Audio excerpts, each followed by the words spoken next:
I deliberately gave these workshops half-hour buffers. The lectures are continuous nonstop until somebody drops dead, but the workshops have a half-hour buffer. So you're going to get full Bruce here, no problem.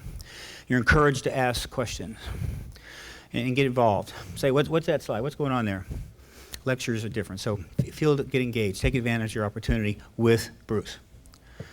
Now, there are a handful of researchers in this field who have what we call chops. Okay. Not simply because they do high-level work, but because they've been doing it for a long time.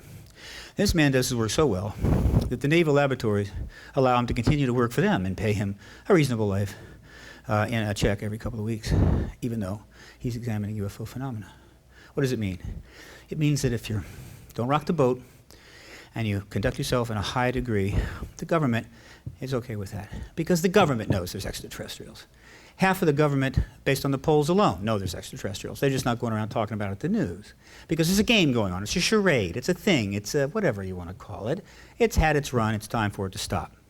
One of the people that's going to help it stop is Bruce Maccabee, Dr. Bruce Maccabee, who has been doing raw research on sightings and photographs, the stuff that, Phil Klass demanded that we do. Investigate. We must have tangible stuff. Look at that's what he does. Been doing it for a long time. But he's not going to stop there. He got interested in, like many others, the political side, the government side, because that's where it's going to happen, folks. Unless those guys come down here, park 50 ships on the ellipse, it's not going to be some hot photograph. It's not going to be some super video. Ooh, look what I got. And they go, okay, you got us. It's going to be a political, it's going to be a political resolved issue. That's why Bruce got into the issue of government documents and the FBI, produced a very important book, UFO FBI Connection, and that's the definite reason why he's here, because that's the X conference. So thank you so much for coming to the workshop for Bruce. I'm going to let him take over. Thank you. Thank you. You okay? Are you okay? Just remember, no panic, no fun. Okay, now I have a lecture here that consists of over 100 slides and that I'm supposed to talk about in 90 minutes. However, many of them are just words. You'll be able to read them as fast as I can speak them, or maybe even faster. So if you have questions, go ahead and feel free to ask them, but I would like to be able to try to get to the end, because really the punchline is at the very end. This is a history starting in 1947 and going up through 1952 and early 1953. And when you see what happened, that nobody could have put the story together 50 years ago, because nobody had access to all the records that we have now. And you'll see why that is true. Well, anyway, I call this 1952 the year of the UFO, and we're stuck in the legacy of the year of 1952. It's so important you could write a song about it. When I was 10 years old, let's see if I get this thing to work here. When I was 10 years old, it was a very good year for flying saucers flying through the sky. And the Air Force asked why, and so do I. This is the year that the Air Force established a tradition that there is nothing to UFOs.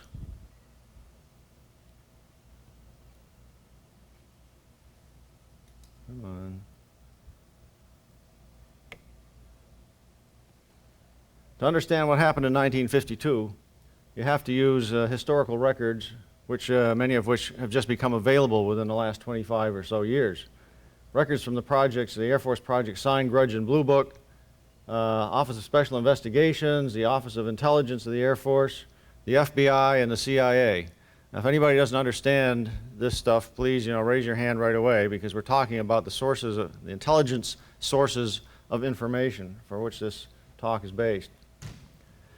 Now, how many people here are familiar with what happened in 1947? Okay, so for those, I'm going to give you a background history lesson, because you have to know what leads up to 1952 to understand the significance. In early 1947, we started having sporadic sightings, but nobody was reporting them to anyone else. It wasn't until June of 1947 when Kenneth Arnold, I'll talk about a little later, had his sighting, that got publicized, that all of a sudden everybody was galvanized into, oh, look, something's going on, and then the Air Force began collecting information. And June and August of 1947 was the first big flap. Nobody knows exactly how many sightings there were. There have been over 1,000 newspaper reports identified, and these would be situations where people call up the newspaper and then gave a description of a sighting. Anyway, the government denies knowledge. Sounds just like it's right out of the X-Files, right? Air Force became involved almost immediately. There was a controversy over the cause of the sightings. Theories range from Soviet to U.S. and natural phenomena. There was hardly any mention. There was hardly any mention of ET. And after the summer of 1947, sightings continued, although it tended to fade out of the news media. The sighting that galvanized everybody was this Kenneth Arnold sighting, an experienced pilot, June 24th, 1947. He was flying, as this shows on that dashed line down there past. He was flying over here where this airplane is, heading east, and he saw these 9 objects, semicircular, flying southward past Mount Rainier and then down past Mount Adams. It was about 50 miles. He timed it with a clock on his dashboard, 102 seconds. It came out to 1,700 miles an hour. He couldn't believe that it was that high. He did some recalculation and trying to make it as imprecise as possible and still came up with 1,200 miles an hour. Interestingly, down at the bottom here, down at Mount Adams, there was a prospector. Most people don't know it, but there was a second witness to the things that Arnold saw. This is what he described in his letter to the Air Force. Arnold wrote a letter to the Air Force a couple of weeks after his sighting made it into the newspapers. Immediately following Arnold's sighting, there was a prospector by the name of Fred Johnson near Mount Adams who saw the object close up. Johnson reported that his compass needle wobbled. This is the first electromagnetic effect report. Johnson was interviewed by the FBI and found credible, and his is the first unexplained sighting in the Project Blue Book file of 13,000 sightings. Kenneth Arnold's is not the first. Why? Because the Air Force claims that Kenneth Arnold saw a mirage.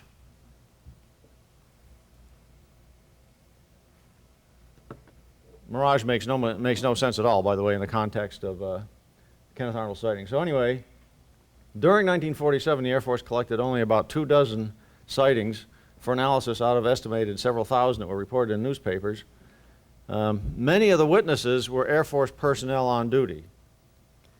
On July 8th, there was a major sighting at Edwards Air Force Base, or Muroc Air Force Base in those days. On July 10th, the Air Force asked the FBI to enter the fray.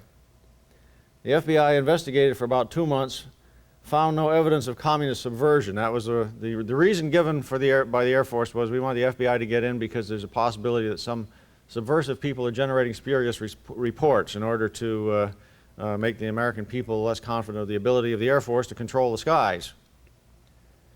So the FBI investigated and found no subversive people. Instead, they found generally credible witnesses. This established, the most important fact about this is it established a continuing link between the Air Force and the FBI. And the FBI got that information from the Air Force, as you will see later on, that no one else got. At the end of the summer of 1947, the Air Force had already collected a couple of dozen sightings and analyzed them carefully and decided something was going on. General Twining, who was the head of the Air Materiel Command at the time where a lot of this analysis was going on, wrote a letter that basically summarized the situation. He said UFOs are real and not visionary or fictitious, and we ought to set up a project to study the situation. Then General Shulgin, who was in the Pentagon, who had actually asked Twining for an opinion on what was going on, General Shulgin generated a document called the Essential Elements of Information based on characteristics of objects. This is what he was sending out to intelligence agents in the United States and out throughout the world, saying, look for information on objects, devices, flying objects that have these characteristics: flat bottom, absence of sound, extreme maneuverability, oval or disc-shaped, ability to quickly disappear by high speed or disintegration. Now that's a really interesting characteristic, you see, that they had already discovered about these flying saucers. They could move so fast, or something rather, they would appear to just disintegrate. Ability to appear suddenly, evasive action observed. So we're asking for, what it amounts to is this document shows that the Air Force, as early as the late summer of 1947, had a pretty good idea of the extreme characteristics of flying saucers. And they were asking their agents to find out, could there be some technological development in some country somewhere that could account for these objects. Of course, they never found any information that would correspond to those objects being made by any country in the world. General Twining's recommendation for setting up a project was accepted. That became Project Sign, that started in early 1948.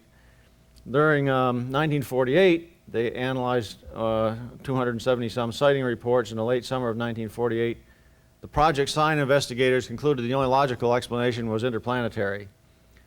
They sent what was called the estimate of the situation up through the chain of command to General Vandenberg, and he said, sorry, wrong answer, not sufficient proof. But the main important fact is, these were the experts in aeronautical back engineering. If you had found a Russian MiG or something, you'd send it to the people at the Air Materiel Command to find out how it worked.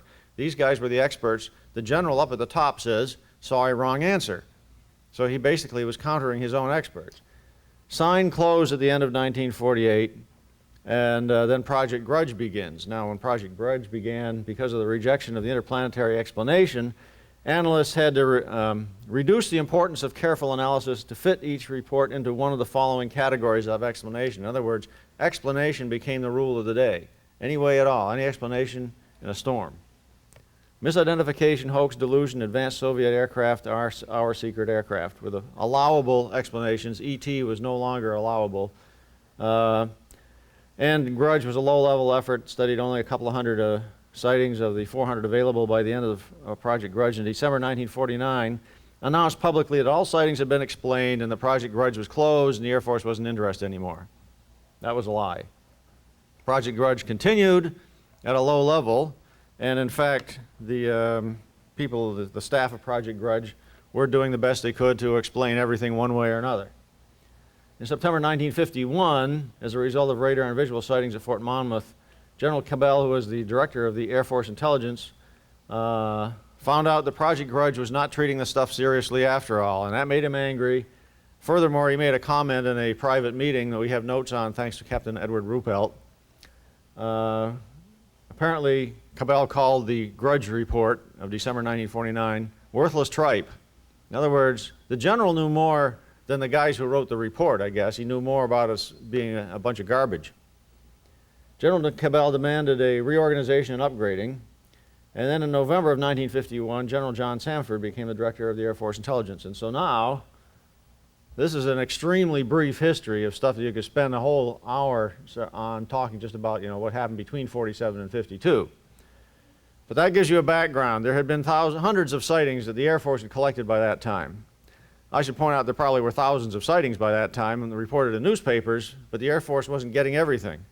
And this does tend to be Air Force oriented because there weren't any civilian organizations that were very active at that point.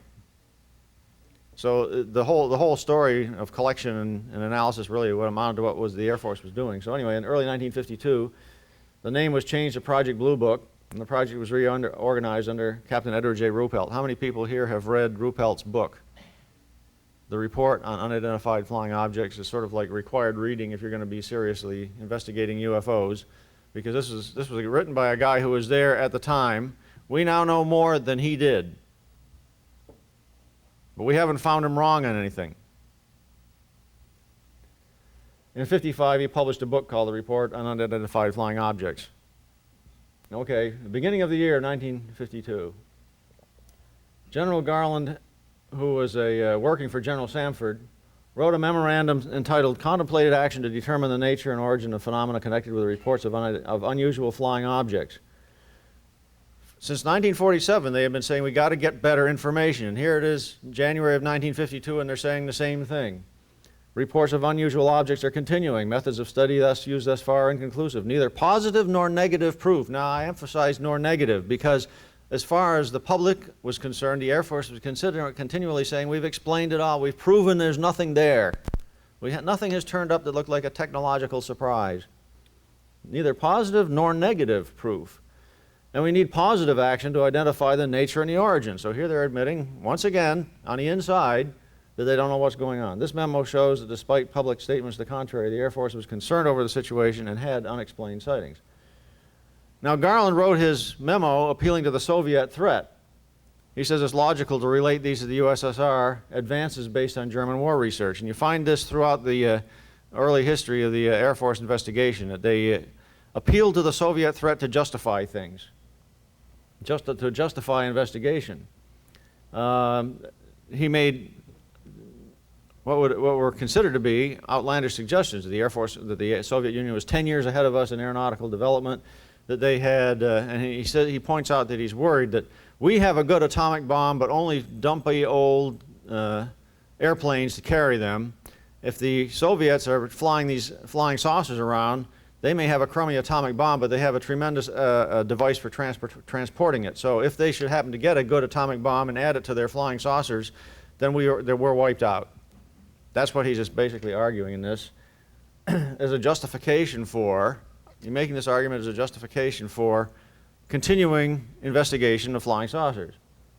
If the USSR gets both the carrier and the saucers, it's going to be tough for us. He recommended that the Air Defense Command should increase its effort to obtain photographs and radar detection. And so you could ask the question, didn't Garland know the Soviet threat was bogus? It was bogus. The idea that the Soviet craft had been rejected by Sign and Grudge in years past. Did General Garland use the Soviet threat to cover up the real reason for ordering an increased effort? According to Ruppelt, Garland was a UFO witness.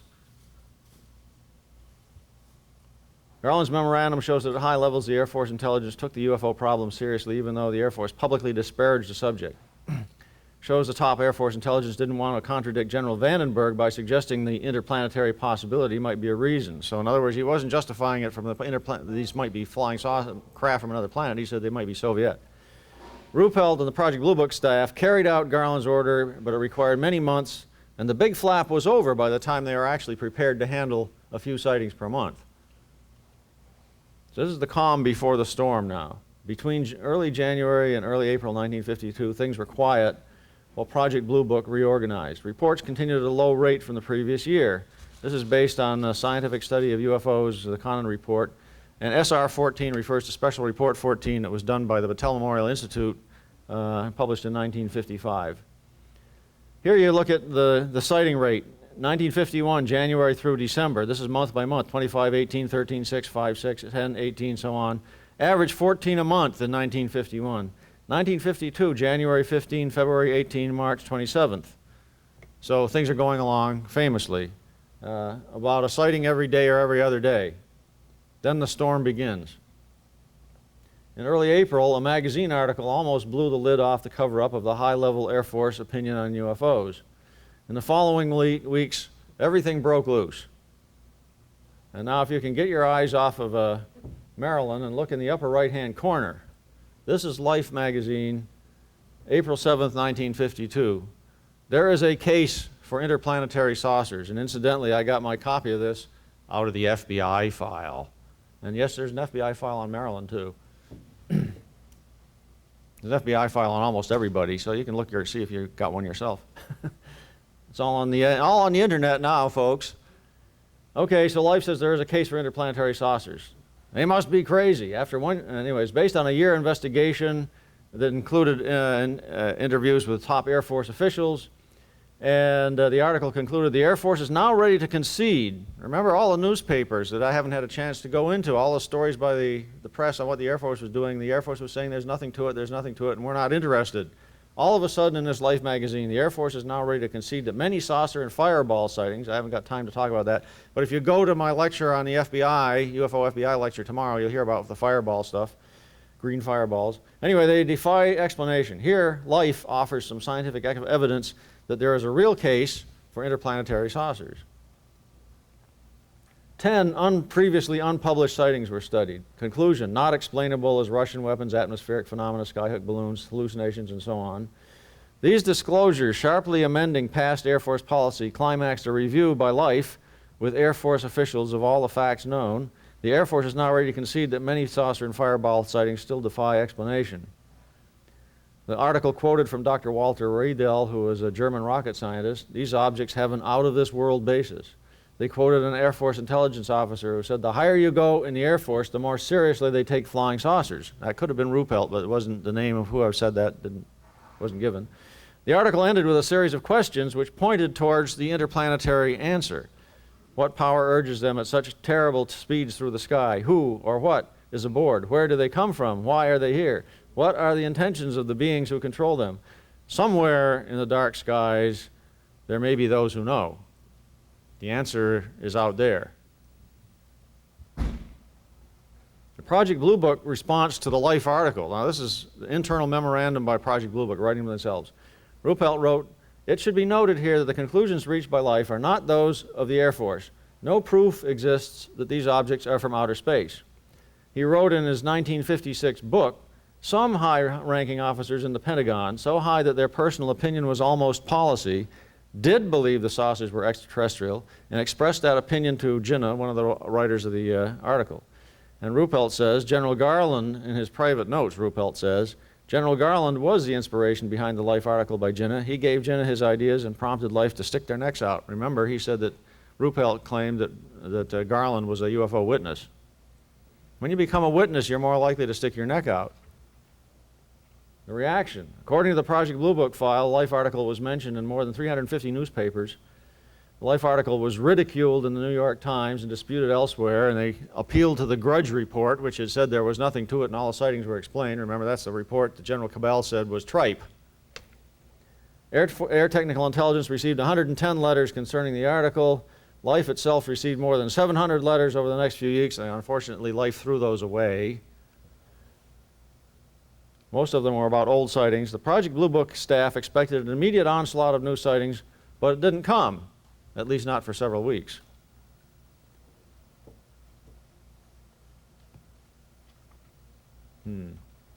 Now what?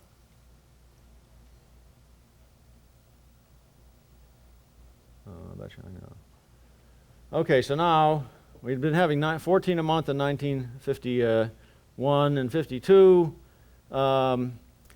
What this is an attempt, this is sort of what Project Blue Book was aware of at the time it was occurring. In January, they had collected 10 reports, February 19, March 17, April 91. What I refer on the right-hand side there is objects cited. So in other words, these are the actual reports, and here's the number of objects that were supposedly seen, according to this study called Special Report 14. Anyway, notice that in April, all of a sudden you jump to 91 reports, May 70 reports, June 111. This is a big jump from the 14 per month that they had been having. It went up by a factor of 10 almost. Project Blue Book staff believe the jump in the sighting rate was caused by the Life article. The increase began in Canada and moved into the USA during June, and including sightings by the military in Korea, not likely a result of the Life article.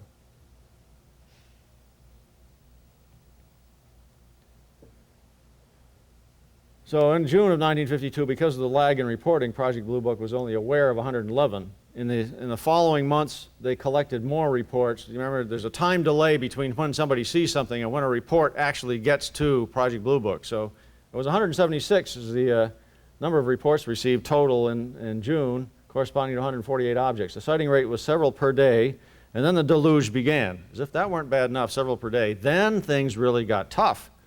By the end of July, you were getting as many as 20 reports a day. The Project Blue Book, reorganized, could have handled several a day.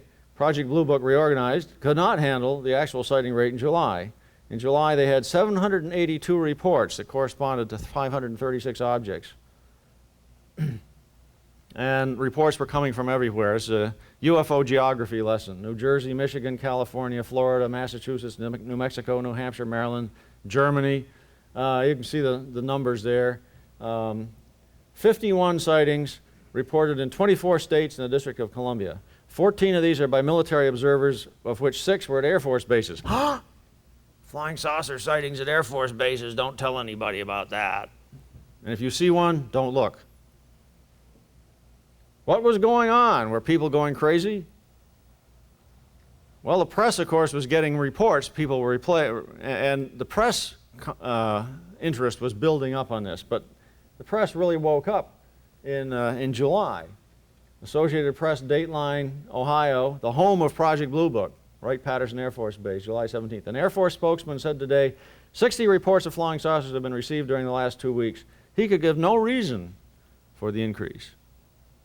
Now here are some nice little newspaper articles, and if you get the CD that I have available that covers this and some other stuff that I mentioned earlier, covers this talk and the FBI talk and so on, the CD, you'll actually be able to read these newspaper articles. Here we have Abilene, Texas, July 23rd, Abilene family sights mysterious object. Bartow, Florida, saucers get closer to Bartow. Santa Ana, California Register, July 22, flying saucer tracked over Cleveland Field, and so on. Washington, D.C., Daily News, July 18th, the saucers keep coming. A WRC radio engineer sees 5 orange discs.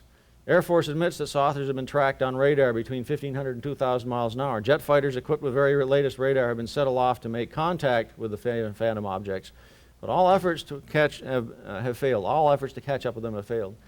July 18th, Chicago Daily News. A lieutenant colonel in the Civil Air Patrol says he saw an object last week and believes they are not natural.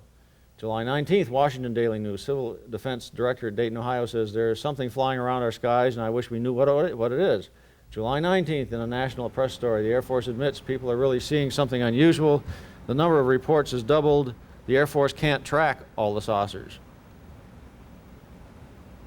And then things really got hot. As if that weren't bad enough, right over Washington, D.C. on July 19th, Washington National Airport radar detected strong targets. At 12:05 p.m., that should be AM, I guess. It should be AM, not PM. It's supposed to be nighttime, you get the impression. Orange ball of fire sighted at Andrews Air Force Base. During the next 2.5 hours, there were several visual sightings, including a commercial airplane pilot report in the D.C. vicinity. Fast-moving lights like nothing you had never seen before. Was Project Blue Book on the ball, or are they asleep at the switch? Captain Ruppelt and Project Blue Book learned of the Washington, D.C. radar and visual sightings from a newspaper story. He happened to be in Washington, D.C. on Tuesday. This happened on Saturday night and Sunday. He happened to be in Washington, D.C. on Tuesday, and he reads a newspaper about what happened. You know, this just shows you how the low priority that Project Blue Book was running at. They didn't have good information sources. Anyway, not only does he find out about it in the newspaper, he finds out through the chain of command that the president wants a briefing. Now, what's going on? What's happening? And Ruppelt didn't know what was going on, and he had no answer for Truman, and he told the press no comment, which the press probably took to mean that, well, we know what's going on, but we're not telling anybody. Anyway, was Washington, D.C. ground zero for UFOs? On July 25th, this is a week later, Saturday night, 9:15 p.m., 4 to 8 radar targets in the D.C. vicinity, described by radar operators as good, sharp targets. The UFO and one F-94 were observed on a radar scope and appeared to be traveling in the same approximate speed.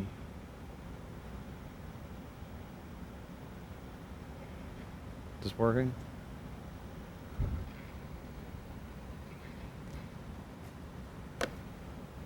Come on.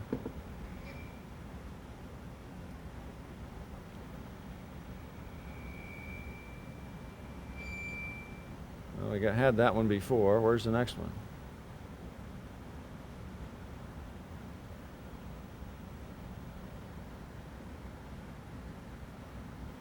There. Okay, so the press was filled with saucer reports. Late July, the newspapers throughout the country saturated with sightings. July 28th, Indianapolis News, front page headline, hundreds in state see flying saucers. This was a big headline. The story reported that military personnel and police officers kept a running check on saucers for more than 4 hours.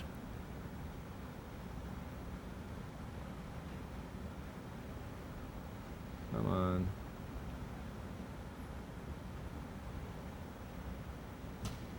Well.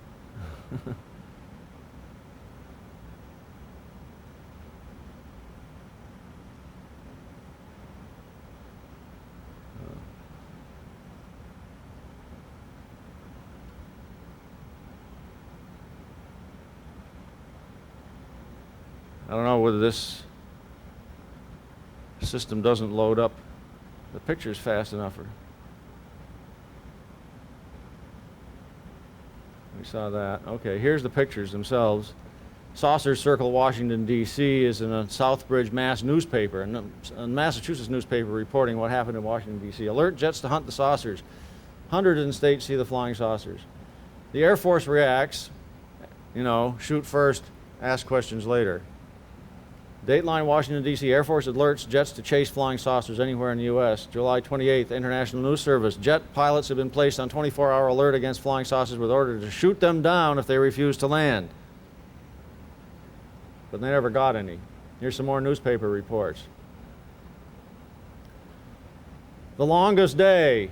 Subsequent analysis showed there were 43 sightings on July 28th. However, because of the lag in reporting of the sightings, the staff was not fully aware of that sighting rate. According to the newspaper article published in August 1, Project Blue Book was aware of only 114 of the over 500 sightings that occurred during July. They thought 114 was bad. Eventually, they realized what really happened. What might the Project Blue Book staff have been thinking? Was a war of worlds about to begin? On July 29th, the Associated Press headline, "Whatever they are, flying saucers put in the busiest week on record. In the New York area, in Washington, D.C., New England, Ohio, West Virginia, Massachusetts, Vermont, Maine, and France, reports came in of strange aerial objects that defied immediate explanation. The Air Force said the volume of such reports was the heaviest it has been in 5 years. Most of the sightings were made by relatively competent observers, by pilots, airport control tower men, and civilian Air Force defense spotters." Now, relatively competent. You know, the Air Force was trying to argue that only nuts and crackpots report flying saucers. The Air Force says there's still no concrete evidence to prove or disprove the so-called flying saucers. The question is, with all this smoke, was there no fire? What must the top Air Force generals have been thinking? They were thinking it's time for a press conference. The Air Force reacts. Press conference. July 29, Pentagon, one of the largest and longest press conferences since the end of World War II, has nothing to do with the Korean War, which, you know, I haven't got time to go into the background of what was happening in the rest of the world, but the Korean War was going on. General Samford, the director of the Air Force Intelligence, presented a prepared statement and then took questions from the press. There's the man who's the voice of reason right there, General John A. Samford. I met his son one time. His son didn't know any more than I do. His father never talked. "We have received and analyzed between 1,000 and 2,000 reports that have come to us from all kinds of sources. Of this great mass of reports, we have been able to adequately explain the great bulk of them, explain them to our own satisfaction. However, there have been a certain percentage of this volume of reports that have been made by, sorry, I can't verbalize this in red, but you can see, credible observers of relatively incredible things. It is this group of observations that we are now attempting to resolve. We have, as of this date, come to only one firm conclusion with respect to this remaining percentage, and that is that it does not contain any pattern of purpose or of consistency that we can relate to any conceivable threat to the United States." And then the press conference went on for another 80 minutes. The backstory to the press conference, and by the way, you'll see a little bit more of it in my UFO FBI talk tomorrow. On July 24th, Samford had asked a Lieutenant Colonel Smith to write a memorandum for presentation on July 29th to a General White of the Air Force Operations.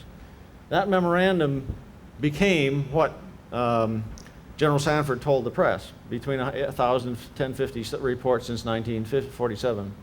Samford said between 1,000 and 2,000. Recent sightings attributed to the Life magazine article, according to this memorandum written by Lieutenant Colonel White, or Colonel Smith. Colonel Smith's memorandum continued, there is no significance attached to the location of the sightings other than that they are random in nature. 180 unexplained sightings out of the 1,000, 180 unexplained, only 53 of which come from what are considered reliable sources. This is about 5%. Well, guess what? The canonical number for the percentage of unexplained after you do all sorts of investigation turns out to be about 5 to 10%. So in other words, a lot of UFO reports, flying saucer reports, turn out to be explainable. Not surprising. The fact that there's a large percentage of 5 to 10%. One would be enough. We're talking about 53 sightings which came from reliable sources. 20% unexplained, and a quarter of the unexplained are the, what I call the hardcore. At the press conference, the Air Force basically admitted that 20% of the cases were unexplained. Claimed radar targets were a result of atmospheric inversion caused by summer heating. So in other words, what was seen over Washington, D.C. was a result of the weather. Visual sightings and visual radar combined were not discussed. There was no evidence of the threat to the United States, admitted that 20% of the sightings had not been explained, rejected interplanetary theory, and expressed the opinion, this is Samford, expressed the opinion that unexplained sightings result from natural phenomena. The CIA has monitored since 1949 at a very low level. As a result of recent events, a group has been formed to study the situation. Clark requests he requested an overall evaluation, this guy, Ralph Clark. On August 1, Dr. Edward Taus responded to the request for the evaluation based on Project Blue Book information. There are only about 100 reports not explained, he said. These probably are explainable if more information were available. There's no discernible pattern. That, by the way, was another thing that Blue Book was often do. They say, well, we have these unexplained cases, but if we had more information about them, we could explain them too. But of course, when you really carefully analyze the situation, you realize that the unexplained cases, the hardcore, could not be explained, not because there was insufficient information, but because there was so much information that was unexplainable that you had to imagine that people went wacko and then returned to normalcy, cameras went wacko and returned to normalcy immediately afterward. You know, it was beyond the pale of reason. Anyway, Dr. Taus added a cautionary note which formed the basis for continued CIA involvement. Notwithstanding the foregoing tentative facts, so long as a series of reports remained unexplainable, interplanetary aspects and alien origin not being thoroughly excluded from consideration, caution requires that intelligence continue coverage of the situation. So this is a reasonable point of view for a guy to take who's never been in this before. He goes and talks about Cox of the Air Force. He's aware of what's been going on in the press and so on. And he says, well, we can't, he's allowing for the possibility of interplanetary even though the Air Force rules it out. Taus recommended that no indication of CIA interest or concern reach the press or public in view of their probable alarmist tendencies to accept such interest as confirmatory of the soundness of unpublished facts in the hands of the U.S. government. So he's saying, we're going to do some stuff on the CIA, but we're not going to tell anybody about it. We're not going to tell the public anyway.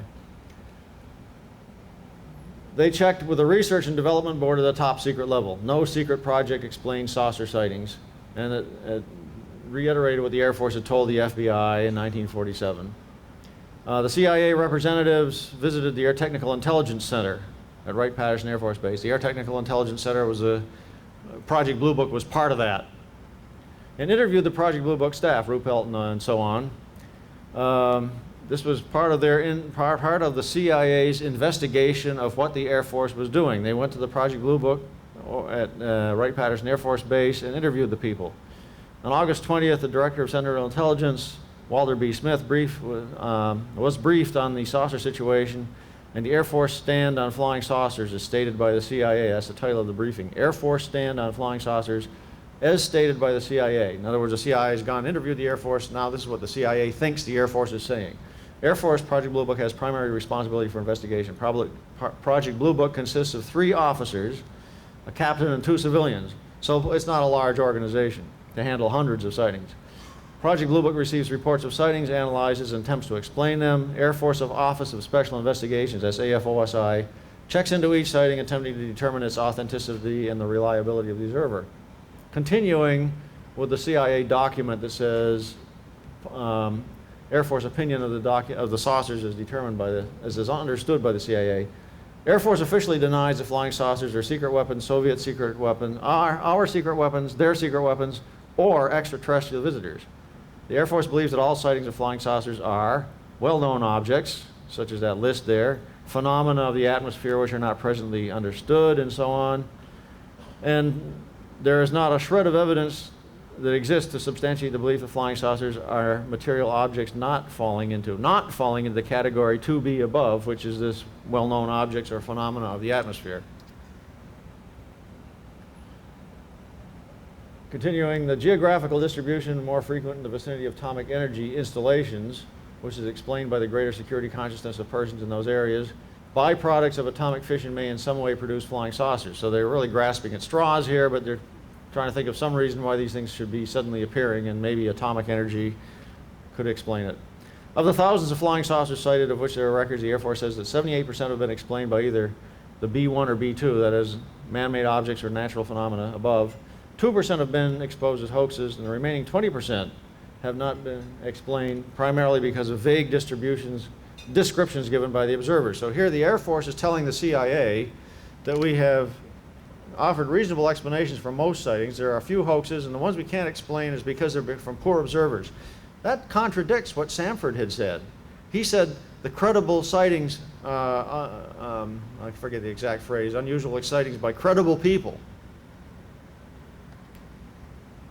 The Air Force was mostly interested in saucers because of its psychological warfare implications. Not a single Soviet reference to flying saucers. In USA, several saucer societies have been investigated. Key members of some of these societies have kept the flying saucer craze before the public. Some key members have been exposed as being of doubtful loyalty, some societies financed by unknown source, and so on. There's a lot of paranoia going on here. Anyway, Project Blue Book presented the official version of the possible flying saucer explanations, which does not include the ET. No, ET had been rejected as an acceptable explanation, as I told you earlier, when General Hoyt Vandenberg knocked down the estimate of the situation in 1947. So the Project Blue Book could not use ET as a potential explanation. They had to fit it into something else. And that's what they told the CIA. They told the CIA it had to be natural phenomena, man-made, or hoaxes or delusions. I wonder what the CIA might have been told if they had gone to General Samford's office in the Pentagon instead of Project Blue Book at Wright-Patterson Air Force Base. Would they have been told by Samford's staff in the Pentagon that interplanetary was being considered? But instead, they went to Wright-Patterson Air Force Base in Ohio, where Project Blue Book was running, and Project Blue Book were low-level guys, and they were the guys who were having this pressure down from above. You can't use ET as a possible explanation. It has to be fitted into everything else. So they're told the party line of Project Blue Book in the summer of 1952.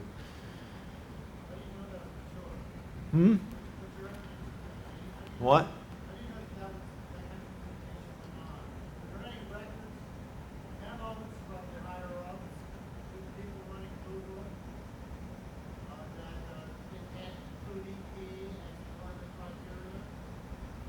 There is no memorandum written that says you cannot include ET.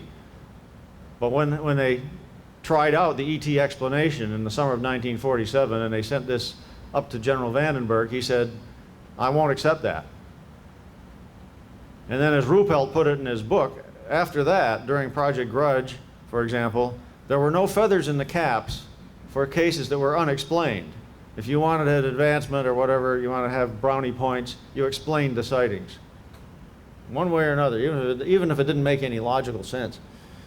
So anyway, the CIA says the Office of Scientific Intelligence entered into its inquiry fully aware it was coming into a field already charged with partisanship, one in which objectivity had been overridden by numerous sensational writers, and one in which there are pressures for extravagant explanation, as well as for oversimplification. So he's allowing for the possibility, well, Project Blue Book might be wrong, maybe something really is going on here. The Office of Scientific Intelligence team consulted with a representative of the Air Force Special Studies Group. This was Passoni.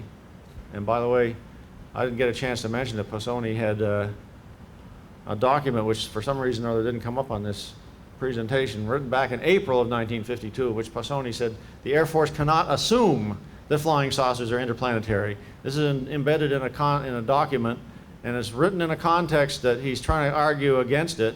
He says the Air Force cannot assume that flying saucers are interplanetary. That, in the context, suggests that there's somebody in the Air Force who assumes they're flying, there's nothing we can do about it. That could explain why the top level of the Air Force didn't have a tremendous amount of pressure to get information on flying saucers. If they knew they were interplanetary, they couldn't do anything about them. May as well spend our money where we can do something instead of chasing flying saucers. Anyway, this lists what the CIA was doing. They were trying to do a good investigation of what the Air Force had done. And the Office of Scientific Intelligence found Project Blue Book analysis is probably valid if all one wanted to do was a case-by-case explanation. Project Blue Book makes no attempt to solve the more fundamental aspect of the problem. Why do we have the sightings? And to discover means by which these causes and their visual or electronic effects may be immediately identified. Why do the sightings appear? Why do these things appear? And why can't we explain them immediately? They thought maybe explanations probably lie just beyond the frontiers of our present knowledge in the fields of atmospheric, ionospheric, and extraterrestrial phenomena, with the added possibility that our present dispersal of nuclear waste products might also be a factor. So they're grasping at straws to find out some explanation for these sightings. They were worried about psychological warfare. the Soviet Union generating a whole bunch of sightings at the time that they wanted to attack, causing panic in the United States and perhaps cluttering up communications channels. This is the air vulnerability situation. If people are reporting spurious flying saucer sightings and the Air Force has their jets running around chasing non-existent objects, when something might be coming, the real thing, the real attack comes and it's being blurred by all these flying saucer reports. So they need to take immediate steps to improve methods of quick identification of objects in the sky. The CIA should begin a special study to determine what fundamental sciences would be involved and make recommendations for further study. While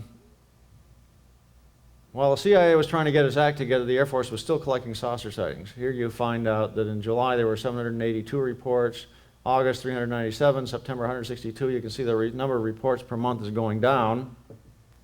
And one of these sightings had more than the average effect. 1952, July, Navy warrant officer and chief photographer Delbert Newhouse, with 21 years in the Navy and 2,000 hours as an aerial photographer. On the 2nd of July, he and his wife were driving through Utah. About 7 miles west of Tremonton, his wife saw some strange-looking objects moving erratically through the sky and pointed them out to her husband. From his ample experience, he knew what ordinary objects looked like in the sky, and these weren't ordinary.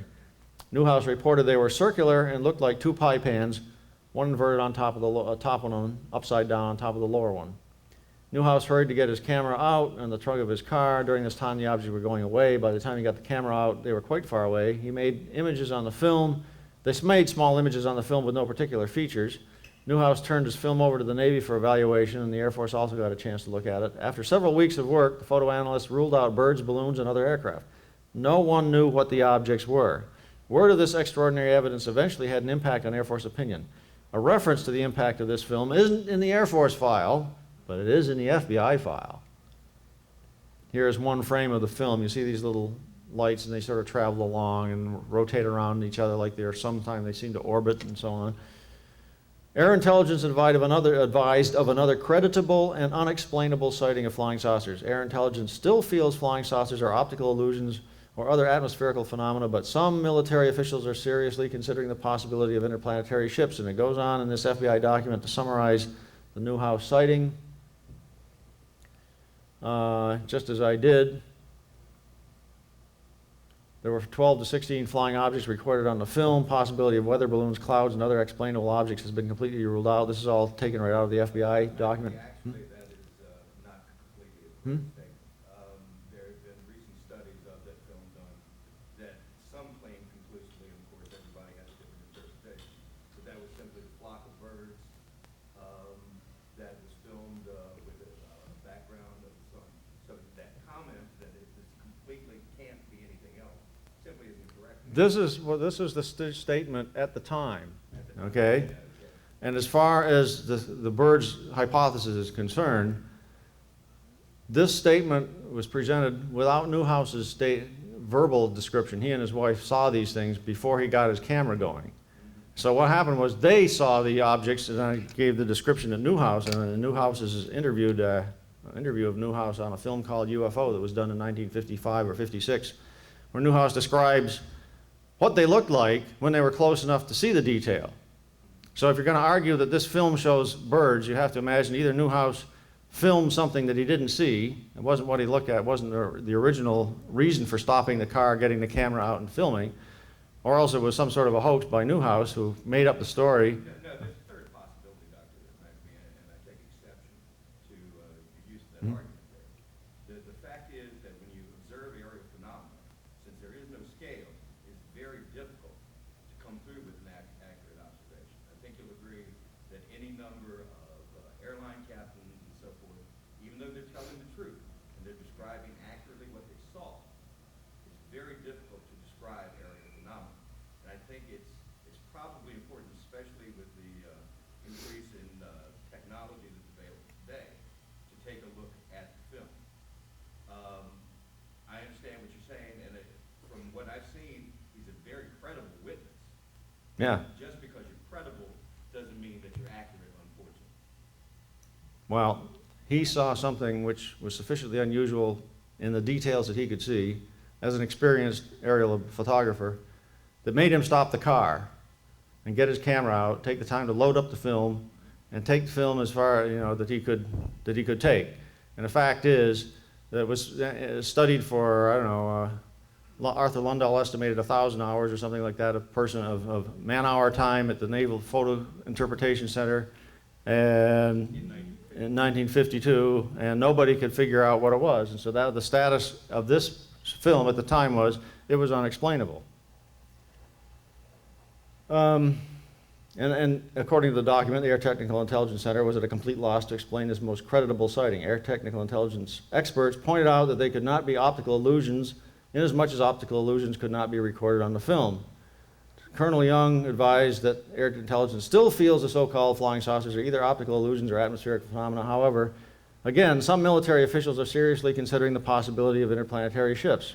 Now, this film analysis circulated throughout the intelligence agencies during the following months, July, August, September, and so on. On December 2nd, the CIA was aware of this film. Chadwell wrote, the CIA received a further briefing from the Air Intelligence Center on the 25th of November, and at this time, reports of incidents convince us there is something going on that must have immediate attention. Sightings of unexplained objects at great altitudes and traveling at high speeds in the vicinity of major U.S. defense installations are of such a nature they are not attributable to natural phenomena of known types of aerial vehicles.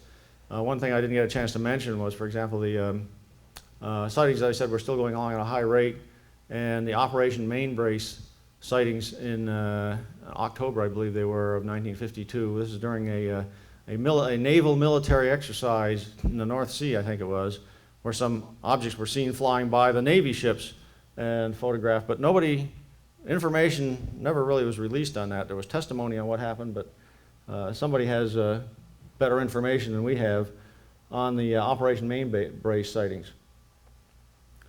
Anyway, he recommended a consulting group of sufficient competence and stature to review the matter. Project Blue Book and the Air Force Intelligence and the Intelligence Advisory Committee concurred, and this was the inception of what's been called the Robertson Panel. During December, Project Blue Book prepared to present the best available UFO evidence to the review panel to be held in January of '53. Project Blue Book was limited in time and prepared about 24 of the best reports. By this time, apparently some of the Project Blue Book staff, Ruppelt and Dewey Fournay, were also seriously considering the possibility of that unidentifiable saucers were interplanetary, which is a reversal of the opinion presented to the CIA during the summer of 1952. So in other words, it looks like the Project Blue Book staff was beginning to rethink the situation. And now we have the Robertson Panel, January 14th to 17th, which is basically you get a lot of well-known, famous scientists together who know virtually nothing about the flying saucer subject except what they've been reading in the newspapers, and ask them to come up with a conclusion as to what's going on based on what Project Blue Book was able to tell them. Now, Project Blue Book couldn't bring any hard evidence. They did bring this Newhouse movie and another one from Tremonton, Utah, that had been taken in 1950, and some radar visual sightings and so on. And apparently took the attitude that they were trying to convince the CIA panel there were unexplainable sightings and that ET was a potential explanation.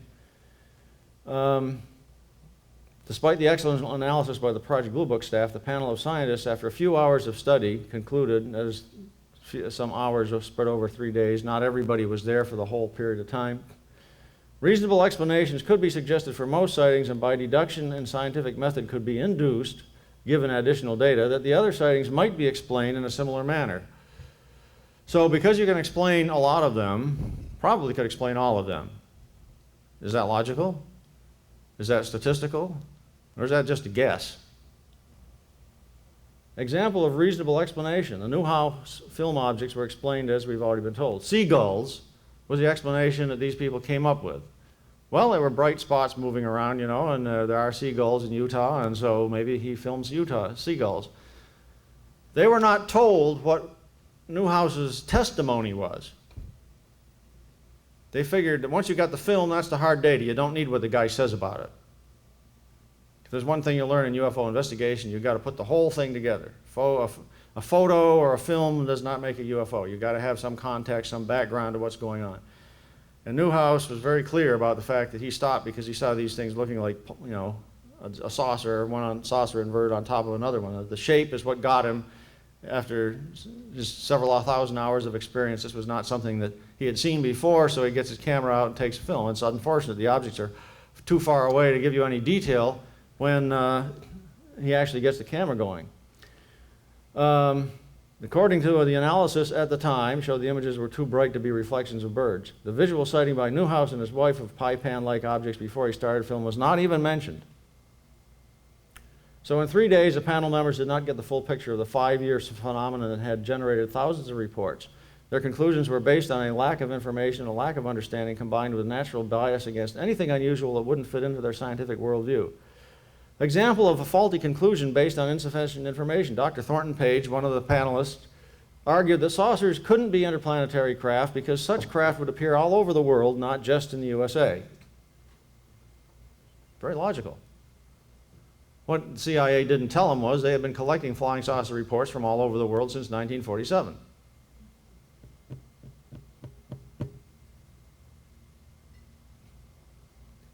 So, Robertson Panel conclusion was, even though saucers are not real, reports of saucers could have serious consequences. An enemy during attack could use an existing saucer flap or create one with balloons or other devices to swamp the communications channels with reports. An enemy could use saucer reports and saucer-like devices as decoys for the actual attacking aircraft. The panel recommended stripping the saucers of their special status and starting a program of education and debunking or explaining so the general public would be better able to identify normal aerial phenomena, objects and phenomena. The panel believed that once the subject had been sufficiently debunked, the general public would believe that all the sightings had been explained, and so there would be less interest in reporting. So if you want to get rid of sightings, that's what you do. You tell everybody that there's nothing to it, there's no real point in reporting.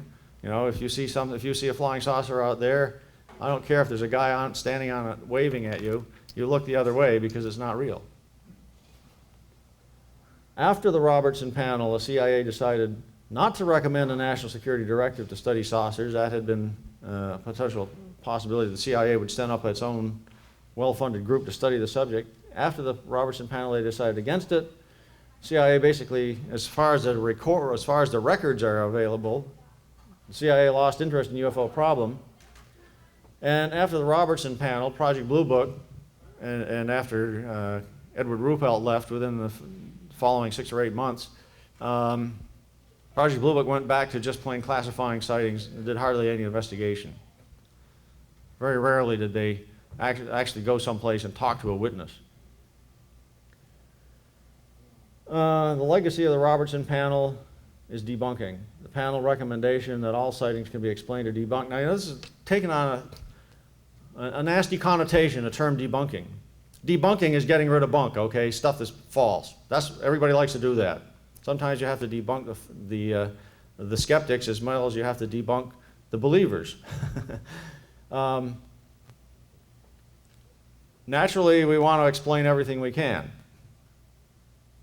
The problem comes when you start publicizing explanations which make no sense, and in particular explanations that couldn't possibly be right. Now, take the Kenneth Arnold sighting, which is a paradigm type of setter. The first sighting that was widely reported. It's a one-person sighting. The guy in his airplane had plenty of time to look at these things, several minutes. He timed their flight. He saw them with respect to objects in the distance. He got an impression of how big they were, their shape, and so on. There have been, I think it's 7 different explanations offered, starting with ordinary aircraft that were much closer than Arnold thought, and most recently being pelicans. And in between you've got meteors and you've got atmospheric phenomena and so on. Maccabee's first rule of debunking is, any explanation is better than none. My second rule is, if the first explanation doesn't seem convincing, try another one.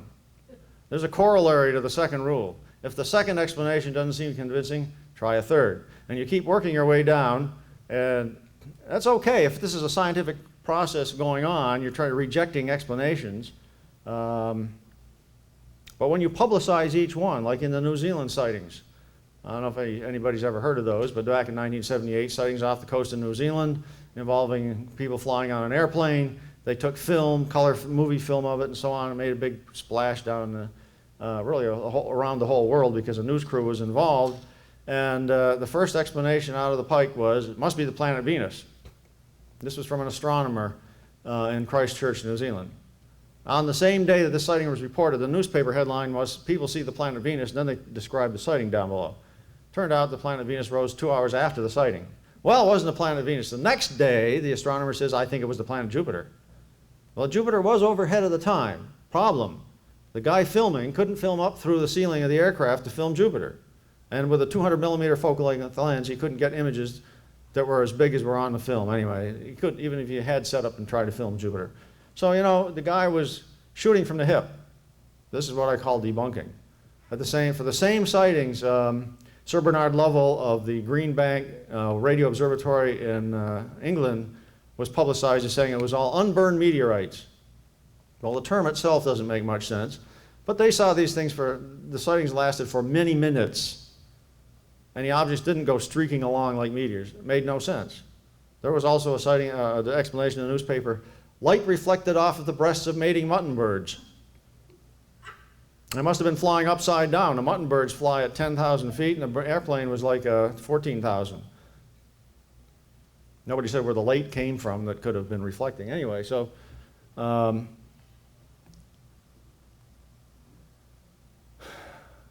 wait, I went backwards. Okay, so anyway, here's a summary. 1952 began in a hopeful manner with the Air Force treating the UFO problem seriously and even considering the interplanetary explanation. That came out in the Life magazine article. The huge flap, 2018 reports of 1,501 objects, that's according to the Special Report 14 analysis that was done years after, caused reevaluations and cover-up. By the end of the year, Project Blue Book was convinced, but couldn't convince the panel of scientists. The CIA lost interest after everything was explained by the Robertson Panel. The UFO tradition was established and the cover-up lid was on. UFOs never again achieved the high level of interest attained during the year of the UFO. And if you go and you look through the newspapers, it's just mind-boggling what was happening around everybody, and they all had their blinders on. I couldn't see. Before retiring, Ruppelt and the Project Blue Book staff briefed the Air Defense Command January 23, 1953. So this is after the Robertson Panel. So this is what Project Blue Book was saying after the Robertson Panel. Project Blue Book contradicted the Robertson Panel opinion that all sightings could be explained. Project Blue Book reported to the Air Defense Command. Of about 1,000 reports received through military channels in 1952, only 11% could be positively identified. Positively, and we absolutely know what those were. A guy sees a thing up there and we know that there was a balloon there. Oh yeah, he was looking at the balloon. The remaining sightings were labeled as probably identified, 17%, possibly identified, 29%, indeterminate, 23%. Now notice, that's all the possible, probable, likely explanations, and the ones that are indeterminate, there's not enough information or self-consistency, we can't be sure. Then there's still 20% unknown. So after you've separated out what we call the insufficient information cases, you still have stuff that's left over. The legacy of 1952, the UFO tradition. UFO sightings never again achieved the high level of interest that occurred during the summer of 1952, and the tradition that all UFO reports are explainable, none are ET, none represent a threat to the United States, was established. Here's a statistical summary for 1952, 1947 to 52, and 47 to 69, for those of you who are interested in statistics. This is based on the Special Report 14 data for 47 to 52, and Project Blue Book file that was released in 1969. 1952, you had 1,050 objects, insufficient information that were known, 148 insufficient information, 303 that were unknown. There's your 20%. 47 to 52, 1,525 known, 240 insufficient information, 434 unknown. There's your 20%. Now, at 47 to 69, you have the known plus the insufficient information. You see, they take the insufficient information cases and combine them with the knowns and say that we've explained all these. So you don't have something broken out special as insufficient information, this II right here. You have 11,917 knowns, 701 unknowns, out of a total of 12,618. That's 5.5%. And I remember, you may remember, I said, that's about the hardcore. That's what Colonel Boyd told the FBI in 1952. There's a couple of percent, you know, and Colonel Smith's memorandum that Samford used to put on his press conference, the memorandum said there were 53 sightings out of 1,000 that they had collected at that time that were by these credible people type of reports. That's the hardcore, folks. There's something going on. So I guess I'll take any questions as long as people want to stay here. I don't know how the time is going. Yes. I hope you'll indulge me in my exercise of the Maccabee debunking technique here. Okay. And by the way, regarding the Newhouse case, there's an interesting photo on the Skeptical Inquirer website. I invite everybody to take a look at it. I think you'll find it fascinating. Everybody can make their own interpretation of it. Just to get a baseline, I was interested in what field and from what school your postgraduate degree came. What field and what school? American University, Washington, D.C., 1970. Thermodynamics and statistical physics, and use of lasers and critical phenomena. Okay. A question for you, sir. Isn't it true that radars, especially in the early or late 40s, early 50s, because it was a fairly new technology, had a lot of false positives, if you will? Yeah, I'm sure. Okay, so that's a fair statement. And then I guess the other question would be that a lot of UFOs sightings come in flaps, do they not? There seems to be like a cluster, and then they'll gradually dwindle down until there's another flap. Is that a fair statement? Certainly the sighting rate goes up and down, yes. Okay. Is that attributable to some of the same, for instance, when there were sightings of aerial ships in the 1800s and witches in the 1600s, is that a large part of it, is it a result of people becoming aware of these things and therefore being a little more sensitive to the sightings themselves? Or do you think that they are actually just large influx of that phenomenon and then they gradually disappear? Well, I haven't made a careful study of the 1897 wave that you're talking about, that you mentioned. From what I have read about it, I gather that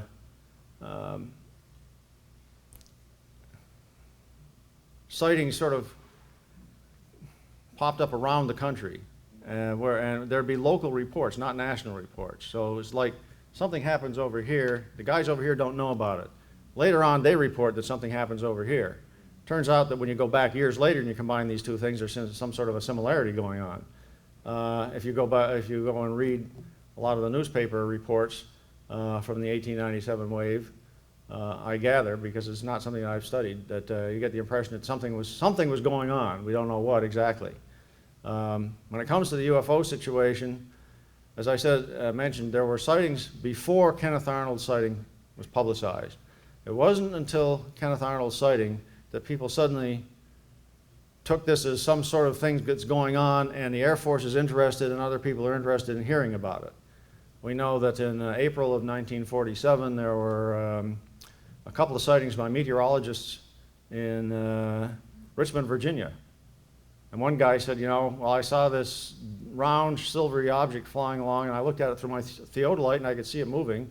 And he made his report in July. This is after the publicity. He says, I didn't know anybody was interested in it, so I didn't tell anybody.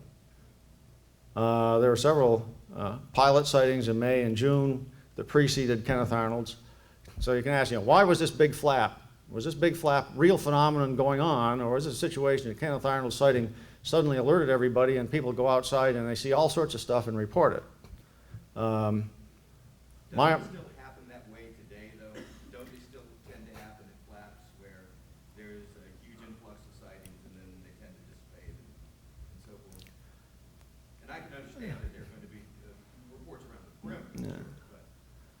The problem is, the closest you could get to making up statistics on that sort of, because you're asking a sort of a statistical type of question, would be to go to the National UFO Reporting Center files and look at what's happened over the last 5 or 10 years, which is not something that I have done. We don't have the Air Force. We don't have a publicly known group that's collecting stuff in sort of a more or less uniform manner over years that we can build up this statistics. There certainly have been clusters of sightings that occur in areas. Some area will suddenly have a cluster of sightings. In 1952, this may have been a worldwide event. We're not sure because it's hard to get newspapers in the foreign languages. We know sightings were occurring overseas that were picked up by American intelligence. Certainly things were happening throughout the United States. I showed you it was a geography lesson on July 20, the 24-hour period or 48-hour period it was in latter July, where we had, 51 different reports from 24 states or something like that. That was a macroscopic large area flap. Seems like in recent years what we've been more likely to have is small areas where there'd be a concentration of sightings in a small area, then that goes away, and some other area, a concentration pops up. Is any of it attributable to media reports, or do you think so? Usually you have no media report until the first one. It's always hard to decide, is that first one generating then a whole bunch of spurious reports? Was the first one real? Consider, for example, a January 2000, I think it was, Ohio police report that made national news. Early January, I think it was, where the Ohio police reported seeing a triangular object flying through the sky in southwestern Ohio and in Indiana, was it? Yeah. This did make national news because police officers were involved. But that didn't suddenly generate a big flap of sightings. The sighting rate just continued along. Sort of. I'd like to add to this discussion that there's a third force or an intention involved here that escapes the statistological discussion that's taking place here. If we look at the situation that took place in Mexico, where a solar eclipse was going to happen, and many people were prepared to videotape and photograph this natural phenomenon that was scheduled to happen. It was reported that many people had profound close sightings of anomalous flying objects. And it's so much so that it suggested to me that whoever it was that was navigating those objects took the opportunity to show themselves at a time when so many people were out there and prepared to record them. That's pure conjecture, isn't Isn't it wonderful? it? I understand, but absence of evidence is not proof of Yeah. existence. But in that situation, you're confronted with the fact that there were a lot of videos that were showing things up in the sky that people didn't expect. Yeah, there was a lot of them that showed the solar eclipse. But there were videos that showed something, and so you'd be confronted with explaining, why did that happen? Or explaining each case, and this was birds, that was balloons, there was somebody who was flying through the area at the time in a strange airplane, and that was videotaped. That is some sort of hard evidence that something occurred. And so it's not just a case of what you had been talking about before, more or less verbal reports that pop up and down. The situation, the Phoenix Lights was at the time of that comet, Hale-Bopp. A lot of people were out there in Phoenix and other places, looking around. And the first event that happened that evening was this object that is reported flying from, someplace 50 miles north of Phoenix, flying southward over the state and then over Phoenix itself. The second part, which I split off from the first part, that occurred at 10 o'clock with the videos, you can go to my website and find a big analysis on that about, I think that was flares. But whatever happened between 8 and 9 p.m., seen by apparently hundreds of witnesses, is this big dark triangular thing flying over. I talked to a retired Air Force colonel, I believe he was, who said that he saw it fly over. That would have been, that's what I would consider a real UFO. No, I don't think anybody's explained that. And then the attempts on the part of the Air Force to confuse and obfuscate the phenomenon by putting on a show, a flare show, that suggests to me a consistency with their policy since the 50s of trying to obscure and suppress this subject. Yeah, I can't. I think they do it to this day in those ways. Personally, I don't think that the flare drop what I call a flare drop, and the guy who spoke here earlier, Bill Hamilton, disputes that, but I did the triangulation, which shows that they were 60 miles away. Anyway, I can't say that the flare drop was a response to the 8 to 9 event. In other words, that the Air Force intentionally tried to cover it up. I think in that situation it was probably a pre-planned event. And then you could argue in the other direction, the guys who flew the triangles knew that it was okay to fly it because the Air Force was going to do something later on that was going to cover them up. You make all sorts of weird speculation, yes.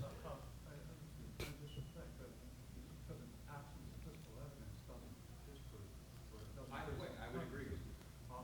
Things that I think are pretty significant with the statistics as far as historical and the increase in sightings or reported sightings. It's just a matter of distribution of information has increased, and population of people have also gotten our heads from being on the ground all day long working, sleeping at night, to we got a lot more people with a lot more leisure time. Anyway. But a really significant thing in 1947, obviously, we're into playing around with powers that certainly cause us to turn into, a free-roaming planet surface. So I think, it's pretty significant. Another thing, I think a lot of people focus too much on the physical existence of these things, not to say they're not physical, but I think, we've come so far along now with some of the research like that theoretical, where these guys are coming so close to getting, really close to unified field theory that, forget about, planetary things, we're talking time and space, which just doesn't make sense. We're talking, I think, that a lot of this stuff can be explained by manipulation of time, space, as opposed to getting some big rockets or energy source and, pushing things. I think it's a much different level. And so we're a very interesting study. Let's just see what's going to happen. I think we're a very interesting study. I was very interested in your remark about, in fact, going back to 1952, that there were some who assumed interplanetary phenomena based on the deduction that it's nothing that we could do, nothing we nor the Russians could not build something that could perform in that way. And assuming, since there were people like that back in 1952, obviously those people would want to learn and figure out how craft of this sort could be made, could be built. I'd be very interested in any knowledge you have as a physicist of people who may have been pursuing this way of building things. There's nothing in the documentation that tells you who might have been actively investigating new and novel means of transportation.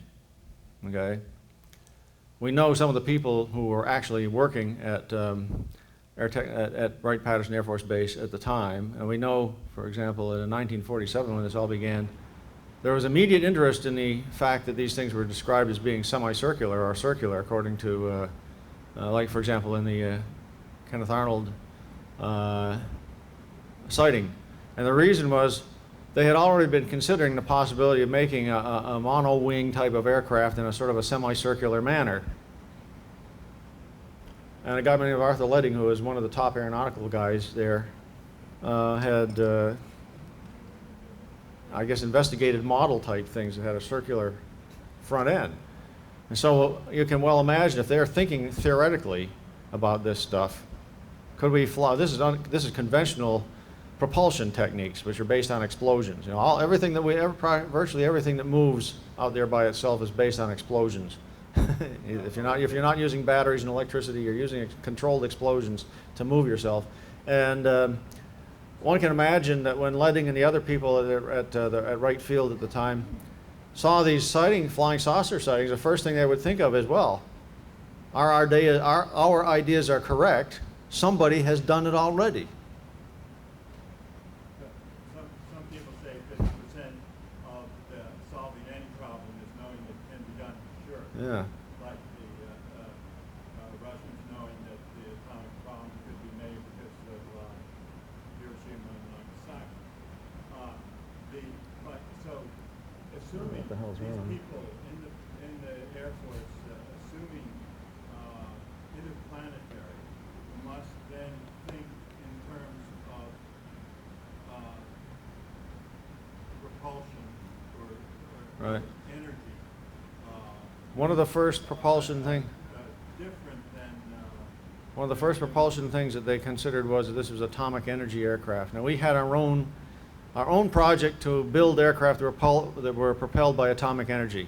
The nuclear energy for the propulsion of aircraft project, headquartered at Oak Ridge, and I will be talking a little bit about that because it enters into the FBI stuff in my FBI lecture. The FBI was told that the existence of flying saucers had given an impetus to our own project to create an atomic energy aircraft, because that was the only power source they could imagine that could have these things flying around at such high speed, you know, and be sufficiently different from the ordinary either propellers or rockets that, you know, jet engines that we were accustomed to. That was back in the old days, you know. In the 1950s, there were also people trying to do more esoteric propulsion, having to do based on electromagnetic theory. And if you jump ahead 50 years to within the last 5 or 6 years, you know, people are trying to relate that to things like 0-point fluctuations. You know, the thought now is that the universe has a substrate, which in the old days might have been called the ether. Nowadays it has a different name. Nobody knows exactly what it is. Particles pop in and out of the so-called false vacuum. You take away everything, all the atoms and all the molecules and all the electrons and protons and neutrons, and you have a space with absolutely no matter in it. Can you do that? Probably not, but if you could, presumably there'd be nothing there. But in fact, if you look very carefully with a quantum microscope, you can see particles popping in and out of existence. And so you can sort of imagine our existence. Imagine a big ocean of water. And we're little ripples on that ocean.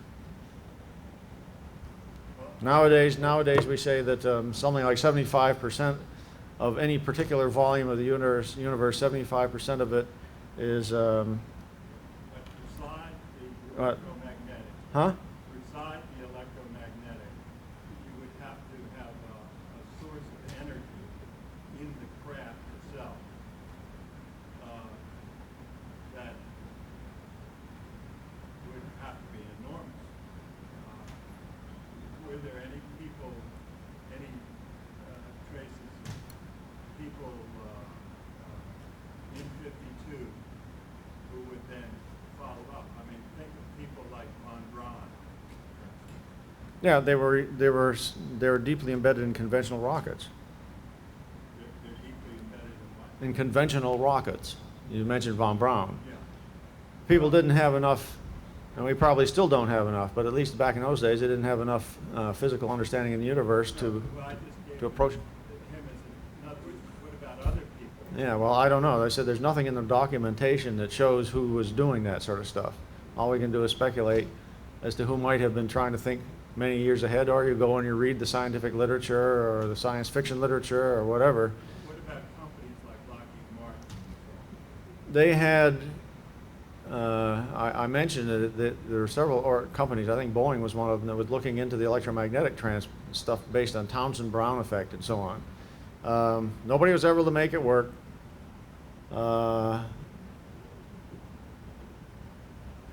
That doesn't mean that it won't work somehow in the future. What I was trying to say earlier, though, was 75% of the universe is what we now call dark energy. 25% of it is, about 20% is dark matter, and 5% is what we are. I find it really interesting.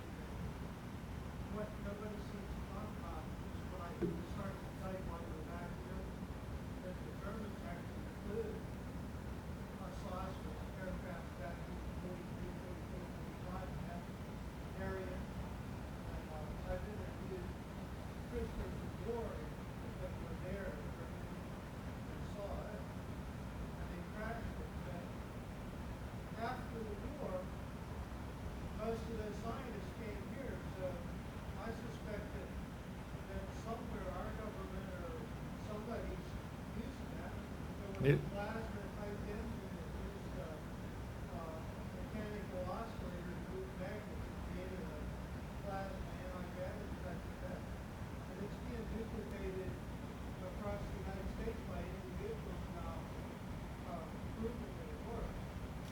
But the government doesn't seem interested, so I figure they must already know about it. You're talking about the lifter things that's going on? Now, about the project that the DNA David Campbell from Ontario. Oh, yeah, I'm not familiar with that. There's other places, he gives the information away how to build this. He'll talk to anybody who wants to talk to him. He thinks it should be out there. And there's people all across the United States build these, and they actually fly. And nobody wants to know about The it. problem is, propulsion theories are probably a dime a dozen. They've been going on ever since 1952, and they've been set up in the last 10 years now. NASA set up this advanced propulsion project, I forget exactly what they call it, for a period of time, and they were looking for new and novel means, and anybody could bring in their stuff and have it tested and so on. So I don't think they found anything that was What about energy, though? Matter and antimatter battery type? yeah. Well, how do you get the antimatter? It takes a phenomenal amount of energy to just generate a tiny amount of antimatter. What about element 116? It takes a tremendous amount of energy to generate element 116, one atom at a time. Was it 4? Oh, okay. But maybe there's some way to build it stable. Well, I don't know. There may be. Yes.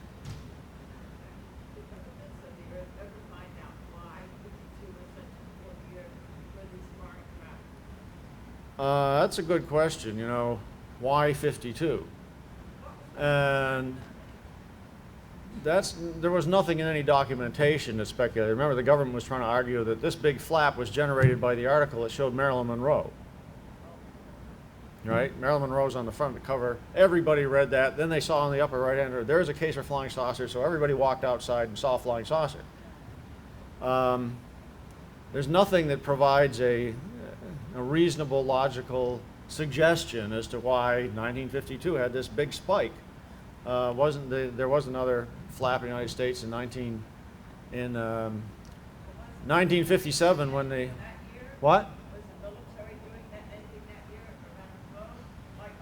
We were having the Korean War, but the Korean War had started a couple of years earlier. Oh, well, in November of 1952, there was the first H-bomb, but the flap was over by that time. I don't know. I had thought that, you know, if something had really crashed at Roswell, and then they had kept up surveillance over a period of time, that this was a big push to locate wherever it was. Another possibility would be related to the abduction phenomenon, that we only see flying saucers because they're accidentally seen during their abduction operations. That's a hypothesis. And that there were a lot of that type of operation going on during 1952. I don't know.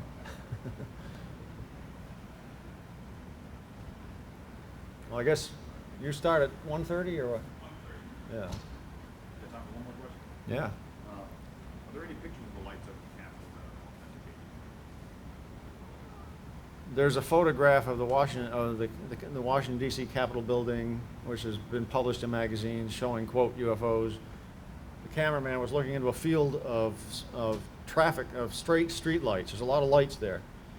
And there's these little images up in the sky part up above, and as I recall, this is a result of reflections inside the lens. The lens flares, and you can do a geometric relation between each little reflection and the light source itself. So I'm not familiar with any film or photos showing anything over Washington, D.C. area at the time.